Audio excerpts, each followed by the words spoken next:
what I consider to be one of the best organizations about education in North Carolina is visiting community colleges across the state. The CEO of EdNC joins me right now, Mebin Rash. Thanks very much, Mebin. It's always great to see you. What's the purpose of these visits?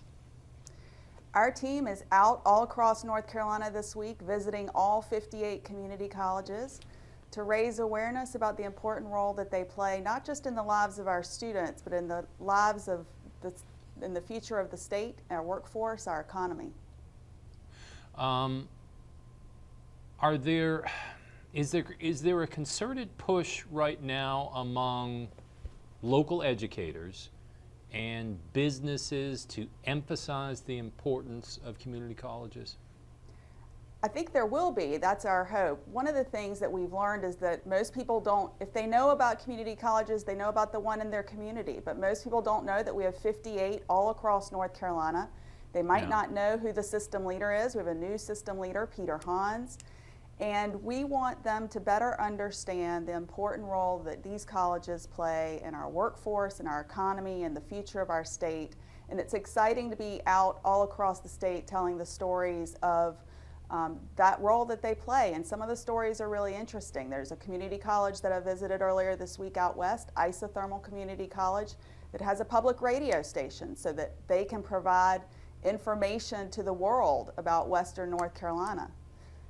You know, one of the crucial elements of this obviously is funding. Is the General Assembly playing its role with regard to maintaining the dollars necessary to keep these community colleges open?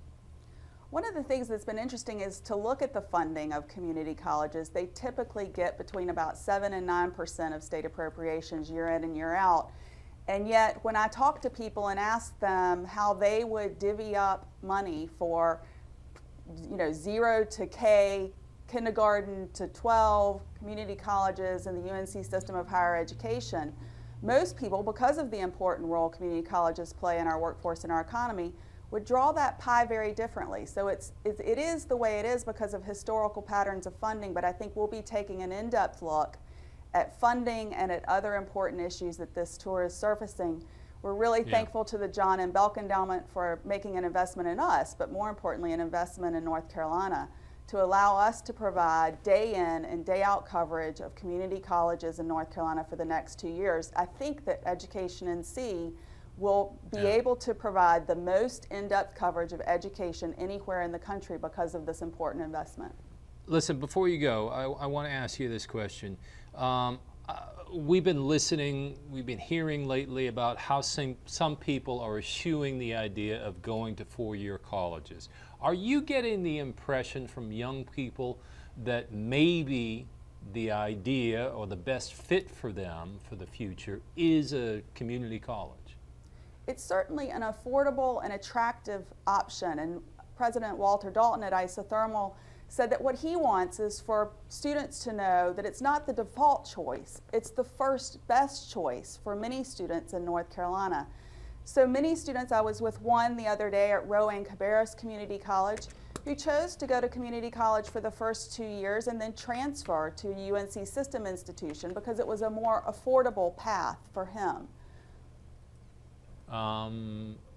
So when does this end? When does this trip end, by the way? It's all week long, and you can look at all of the articles, all the photos, all the videos. Follow along at ednc.org or on Twitter at EducationNC. Philanthropists who make important investments, including Dan Gerlach and his team at Golden Leaf, MC Belk Pylon, and the John M. Belk Endowment are with us out all across the state, and you can see all of the exciting things that are happening as we visit all of these community colleges. Dan Gerlach and I got to watch a building burn down the other day, and we were really thankful for the role that community colleges are playing in building the next generation of first responders for our country. Right outside of that facility, there was a steel beam from 9/11, and these community colleges play really important roles in the fabric of our society. Mebin, we've got to leave it there. It's always great seeing you. Thanks so much for joining us. Thank you. That's our end of conversation for today. Right now, it's time to check in with the Weather on the One's Forecast Center.